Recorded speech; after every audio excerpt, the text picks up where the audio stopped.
Dari depan.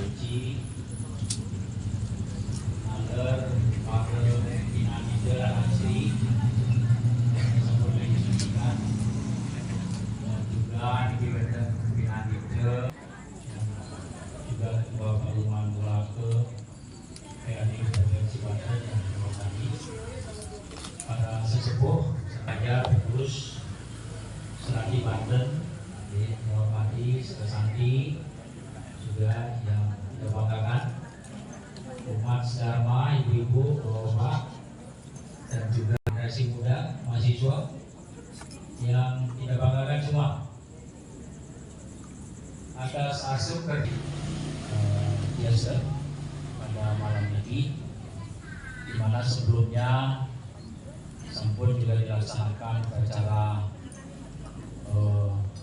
pencaru pas alit genah parkir ya, di sebelah ya, sebagian bapak ibu hadir yang didukung oleh Ibu Panitia dan Ibu Paseban. Saudara sampun kembali ketua panitia tapi kaitan dengan parkir ya, saudara dan panitia semua. Karena ini juga menjelang Idul Adha ya, saudara dekat umat, sponsor umat, donatur umat ini kami sehingga bisa terwujud lapangan parkir istilah nih, sehingga kita harapkan Idul Adha nanti umat yang datang dari seluruh wilayah sekitar, jadi mudah-mudahan kesannya bisa lebih baik karena mendapatkan tempat parkir yang kecil ini lebih aman. Nah, saudara yang bersyukur kami. Yang kedua, dia sebagai parisader diminta oleh panitia Juali untuk menyampaikan ada 3 hal. Bapak Ibu, ada 3 hal yang menjadi diskusi kita. Diskusi di Banjar maupun juga diskusi di tempat-tempat lain yang mungkin perlu pandangan kami sebagai pandangan. Pertama adalah berkaitan dengan karena ini menjelang Juali adalah berhubungan dengan tari wali. Jadi ada tari rejang, ada tari rejang dewo, rejang lenteng dan rejang dewo. Nanti mohon ini kita baca tabuanya, baca filsafatnya, baca sejarahnya, apa yang disebut tari-tarian ini ya. Karena menurut misal Pak Prof Bandem, Pak Wayan Dibio, profesor dari ISI ya, dan juga ahli-ahli tari itu sudah membedah nama-nama tari yang terbagi menjadi 3. Tari-tarian yang berhubungan dengan adat istiadat budaya terutama di Bali itu terbagi dalam 3 kelompok. Pertama adalah disebut sebagai tari wali atau tari sakral. Tari sakral ini adalah tari yang ditarikan pada saat ritual yang ditarikan di Mandala Utama, yang tujuannya adalah misalnya tari dewo, tari rejang dewo itu adalah untuk menyambut atau menyongsong kehadiran Ida Bedara untuk tidak dhuwur, tidak rawuh, karena ada pujuwali yang dibuput oleh Sugi untuk bagaimana menghadirkan Ida Bedara, istilahnya dihibur oleh penari rejang dewo untuk beliau turun, ya, simbolisnya begitu. Sehingga ada nilai-nilai sakral dari para penari ini. Para penari ini memiliki nilai-nilai sakral, termasuk pakaiannya juga harus sakral, itu tidak boleh sembarangan. Jadi tari rejang dewo misalnya kan kuning semua kan, dengan belungannya khusus juga. Dan syarat paling penting adalah dari rejang dewo itu adalah anak-anak yang atau remaja yang belum menstruasi. Belum, bukan berarti remaja boleh asalkan tidak menstruasi pada saat itu, bukan begitu. Kalau tidak mendapatkan anak-anak yang belum menstruasi untuk menari, niki kemarin dengan Panitia dan Pemuda kami diskusi juga, dia menyampaikan bahwa sebaiknya tidak ditarikan. Jadi harus anak-anak yang memang belum menstruasi, bukan berarti remaja boleh, yang penting tidak bukan begitu. Kita harus menegakkan yang benar, tatuonya yang dipersembahkan di Mandalo Utama. Di Rejang Tuwo. Karena Bapak Ibu, tari Rejang itu banyak, Rejang sakral di Bali itu banyak. Rejang renteng, Rejang rende itu orang tua yang syaratnya umurnya adalah 50 tahun ke atas yang sudah menopause, itu syaratnya. Yang sebut dulu, tari Rejang yang ada di Bali itu yang wali, tari wali. Ada namanya Rejang Ayor Padi, ada namanya Rejang Galuh, ada namanya Rejang Pelak, ada namanya Rejang Membingin, ada Rejang Mekitut, ada Rejang Haje, ada Rejang Negara. Makin bicara Rejang renteng, ibu-ibu mau ngayah, syaratnya harus menopause, bajunya harus baju putih kuning, selendangnya selendang kuning, gelungnya gelung ngangge gelung bunga yang masih hidup. Ya, kalau dulu Rejang renteng itu namun apih kamang ini apih. Yang tipis yang lama nih ya, karena nggak ada kain dulu kan apih. Ya, nah nih syarat itu harus dipenuhi, gitu. Jadi kami di Gunung Salak kemarin agel, ya, dengan hiasan di kepala bunga hidup, misalnya Jepun, warna putih 6 biji ya, itu syaratnya. Ya. Kemudian sumpeng sederhana dan tidak memakai bros. Itu tolong. Syarat ini yang harus dilakukan untuk bisa nari di Mandalo Utama. Kalau tidak ikut pakem, tidak pakem, lebih baik nari di luar, di Madya Mandala atau di Wisnu Mandala. Makanya ada namanya tari Rejang Sari, tari Taman Sari, gitu ya. Itu di luar. Benar kira-kira. Jadi ini kalau perdebatan ini Rejang itu bukan Rejang wali. Makanya sekarang tari Rejang renteng wali, syaratnya ada, pakemnya ada. Benar ya? Gitu ya, bro. Jadi ngirim, kalau kita lihat di Pura Halim kemarin, karena saya hadir, kenapa ibu-ibu tari Rejang renteng? Oh, bajunya biru. Ya, begitu mendarat di Sikros, sambulnya sudah mau payah, saya gitu, ya, bukan ini. Saya protes. Nah, sekarang pertanyaan, apakah kita ikut yang salah, tidak sesuai pakem di Pura ini?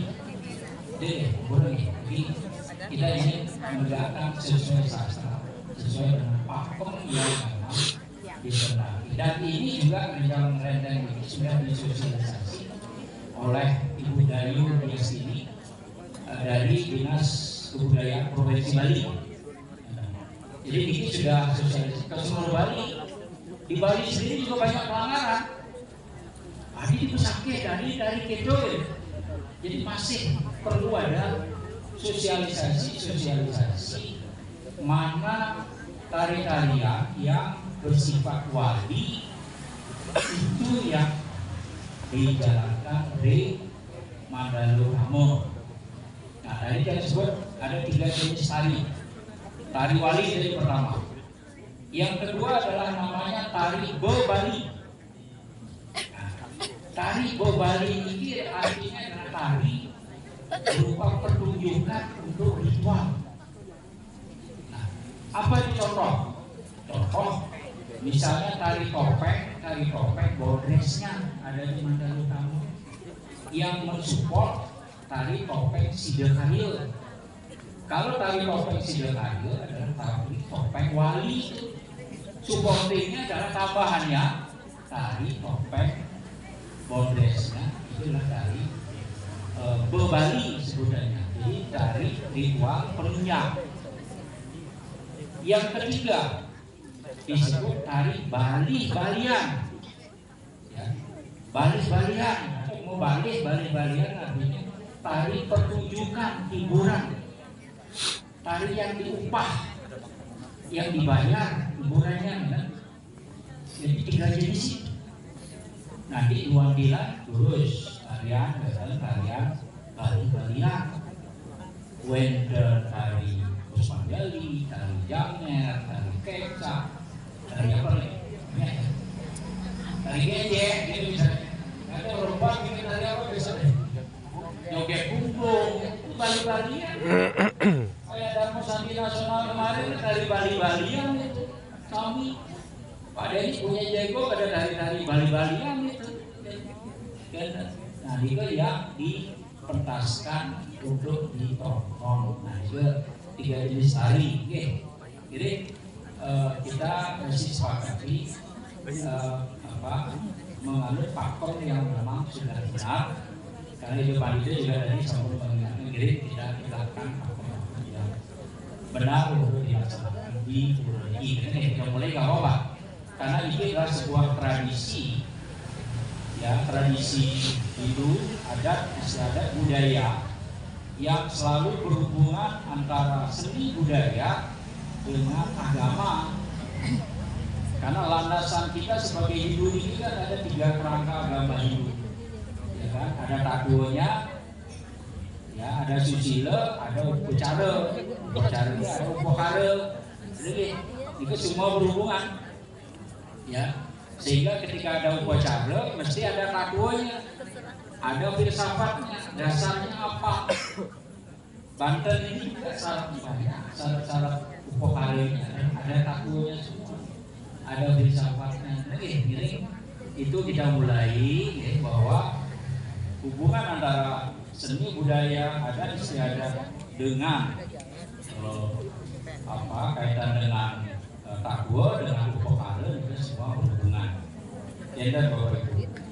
Kemudian isu satu lagi tentang Santi Puja. Jadi Santi Puja ini memang dimulai dari Sejabodetabek. Awalnya adalah ketika Ijeprande Panji Solade dengan para pinangite menyepakati untuk melaksanakan Santi Puja di Sejabodetabek. Ada yang bertanya, apa dasarnya melaksanakan Santi Puja? Nah, niki biar saya tidak salah berbicara, dasar sastranya ada. Nah, bos, niki ada dalam kitab suci Yajurveda, ya, sloka 36 sutta 17, yang dijelaskan tentang pentingnya Santi mantra, Santi Puja, ya, yang isinya antara lain Om Dio Santi Antarisa, Santi Pertiwi, Santi Rama Santi, Osadaya Santi, Vanaspataya Santi, Wiswa Dewa Santi, Brahman Santi, Saru Santi, Santi Ewa Santi, Semua Santi. Nah, ini artinya, oh Tuhan, semoga tercipta kedamaian di surga loka dan kedamaian di antarisa loka, kedamaian di bumi, kedamaian di seluruh banaspati, dan kedamaian di antara dewa-dewa, dan damai di seluruh jagat raya, damai di seluruh penjuru, dan kedamaian tersebut datang kepada kami dan menyebar kemana-mana. Ketika dunia memasuki konflik sosiopolitik yang mengakibatkan manusia tidak pernah merasa tenang dan selalu merasa takut, untuk itu Tuhan menurunkan mantra tersebut. Nah, ini dalam Santi Puja, mantra-mantra ini diucapkan ya dengan Gayatri mantranya ya, yang paling pokok ya, mendoakan para pinandita ini sehari sebelum Puja Wali atau 3 hari sebelumnya, tergantung kesepakatan, mereka mendoakan agar Puja Wali juga berlangsung dengan damai. Labda karya sidanituan itu tujuannya. Kekompakan pinandita rauh sejago debabek ke tempat upacara itu melambangkan doa yang besarnya auranya secara religius. Jika kesepakatan dari pinandita sejago debabek, pertanyaannya di Bali sih ada gitu nih, ya kan? Pertanyaannya itu di Bali sih ada. Jawabannya apa? Desa kalau padro. Situasi di sini yang memerlukan begitu ya kita jalankan.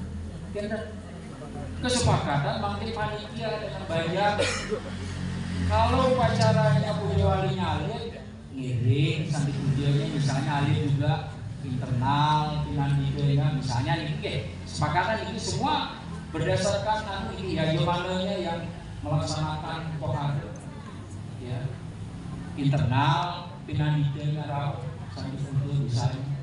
Kalau Madio ini undang beberapa banjar pinandita rauh mendoakan. Kalau upacara besar kami diundang sejauh dekat, tergantung kemampuan pandangannya juga nanti dalam arti bahwa ini kan juga mengundang banyak orang tahu gitu. Kesepakatan kami jadi ngiring artinya ketika mereka rauh untuk mendoakan ya tentu kita saling sama Gunung Salak kemarin rauhnya pinandita Santi Puja kami juga bersamakan walaupun ada yang bilang apa ya Santi Puja jauh-jauh datang juga penting karena hari ini Santi Puja besoknya para pinandita bisa nanya langsung tidak pulang lagi nginep juga komit ya juga tujuannya itu juga gitu. Jadi banyak fungsi peran dari pinandita tiga. Jadi kaitan dengan Santi Puja ini arti kesepakatan bagi jajarannya untuk apakah mengundang berapa orang ya, berapa banyak ya. Sama dengan ngirim pulau. Ngirim pulau ini sejarahnya waktu itu ya. Ngirim pulau yang mainkan ngirim pulau ini Pak Rame umat Riki akhir bahwa Hindu itu ada di Banten, ada di Jakarta. Rauh Riki ngirim pulau rame kan. Gunung Salak juga itu semua pulau rame Gunung Salak. Kalau nggak kirim pulau sedikit yang datang ini, bos-bosan datang gitu, ya kan? Nah, meramaikan juga selain itu kan meriah. Namanya Puja Wali ulang tahun kan undangan itu, ya ulang tahunnya pura jadi artinya kita bisa berbakti berdoa.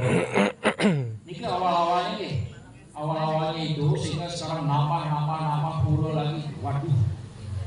Ketika diundang semua, parkir sih ada ya, itu parkir deh. Kasihan umat yang dari jauh datang. Masuk kalau makin ada parkir, ada sumbang Pak Ben berapa bus maunya bisa parkir. Kamu udah bikin misalnya begitu. Artinya tujuannya masih mengamu antar umat sejauh detapek dirau, ya meramaikan, memeriahkan, ya Puja Walinya kan gitu ya. Itu strategi umum nih guys seperti ini. Habis di Bali saya ngirim pulau. Ada yang nanya juga, ya kan? Biji sastrane ngirim pulau. Di Bali ya aku udah begini. Di pura, saya yang punya pura dalam radio, ya. Bukan pengulanya rau. Ide Betara, beli Ide Betara masing-masing bayar pura yang ada. Rau ke pura dalam, ketika odalan agung, odalan Madia, ya, rau diinggihkan di Balai Agung, ada di Balai Publik, ya, rau masing-masing desa. Kami ada desa Belakyo, dilewati Saneh, ada Grano, benar sementara dari Grano ini Muslim desa, rau Agung Kukai. Nah dia melihat, dia lihat kok dua ada Balai Publik, tiga siki, dua, tiga siki kan? Dia tanya ke mampu, ada sekali dengan Balai Publik. Oh bikin siki untuk ide bendara kamu, siki untuk ide bendara karena beli ini, kan? Ini kan desa kalau ada lagi, nanti adik itu dua ada di Yusuf dia ada lagi bertanya lagi kan? Nah ini ke kesepakatan berikut.